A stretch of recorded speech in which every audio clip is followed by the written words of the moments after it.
La moule de pape. L'histoire se passe à Avignon, au temps de pape Boniface. À cette époque, la joie, la paix et la convivialité régnaient dans la ville. Du matin au soir, on assiste à des processions et à des fêtes. Les rues sont couvertes de fleurs, les soldats du pape chantent en latin sur les places et les artisans travaillent joyeusement. Souvent, on entend le son des flûtes et des tambourins, parce que, en Provence, quand le peuple est content, il faut qu'il danse. Et comme les rues sont étroites, les gens vont danser la farandole sur les ponts d'Avignon. Le peuple adore Boniface. C'est un pape souriant, gentil et un peu original. En effet, il possède une vigne qu'il a plantée lui-même près d'Avignon, sur une petite colline. Tous les dimanches, après la messe, il va voir son petit vignoble avec ses fidèles cardinaux. Là-haut, il s'assoit, regarde sa vigne avec amour et ouvre une bouteille de son vin. Il le déguste lentement. Le soir, il rentre en ville par le même pont d'Avignon. Il passe au milieu des gens qui jouent de tambourins et dansent la farandole. Ah, le brave pape s'exclame toujours le peuple sur son passage. Ce que le pape aime le plus au monde après sa vigne, c'est sa mule. Une belle mule noire tachée de rouge. Malgré les critiques de ses cardinaux, Boniface se rend tous les soirs à l'écurie. Il apporte à son animal préféré un grand bol de vin chaud avec beaucoup de sucre et d'épices.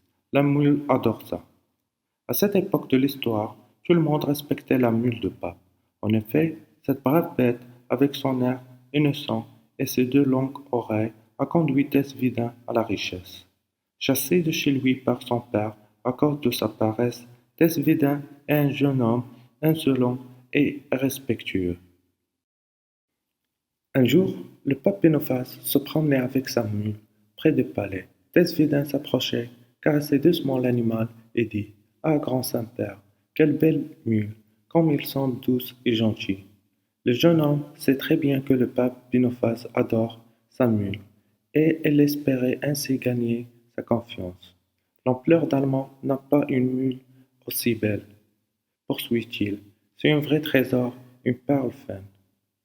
Flatté, le pape décide de faire entrer Tess à son service et lui demande de venir le lendemain matin au palais. Quand il commence à travailler pour le pape, Tess Vedin continue à jouer la comédie.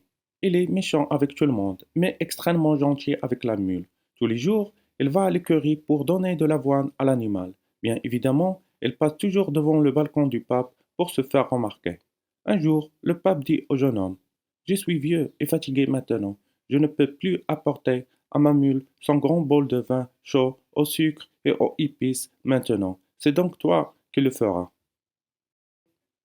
Vous m'honorez, répond Test-Védin. Vous le savez combien j'aime et je respecte votre mule.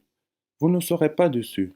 Test-Védin commence son nouveau travail dès le lendemain. Le jeune homme est content de sa nouvelle fonction, mais pas la mule. Tous les soirs, le jeune homme va à l'écurie accompagné de 5 ou 6 clarisses. Dès qu'il arrive, le meurtrier de la pauvre mule commence. En effet, ce sont les jeunes clarisses et Tess Vidin qui boivent le vin qu'il adore et qui lui tient chaude. En plus, ce sont de véritables diables. Ils lui tirent les oreilles et la queue. On monte sur son dos. Mais le plus méchant de tout, c'était Svedin. Un jour, le jeune homme amène la mule tout en haut de cloche de l'église et fait croire au pape qu'il est monté toute seule. La mule désire alors une seule chose, se venger. Ah, quel joli coup de sabot je vais te donner demain, pense-t-elle. Malheureusement, le lendemain, Tess Vidin part en Italie, à la cour du Népal.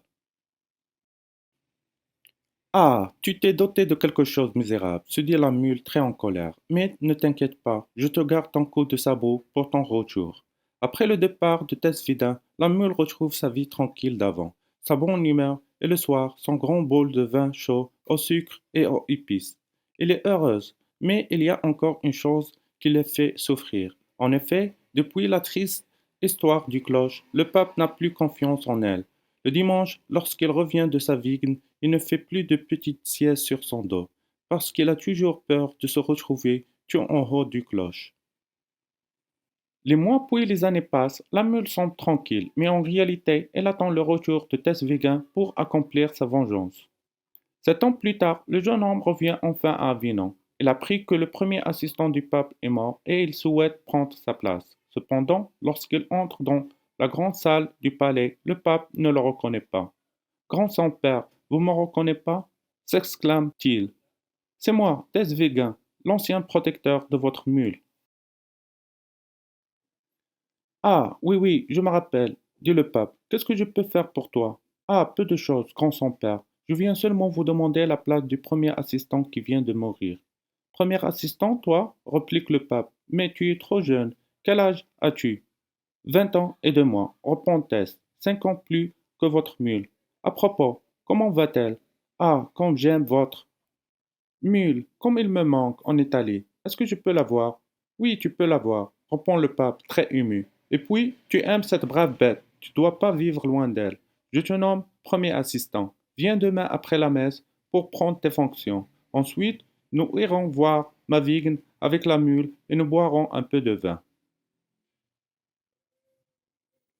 Tesvidin est très heureux, mais il n'est pas le seul. Quelqu'un d'autre attend avec impatience la cérémonie, la mule.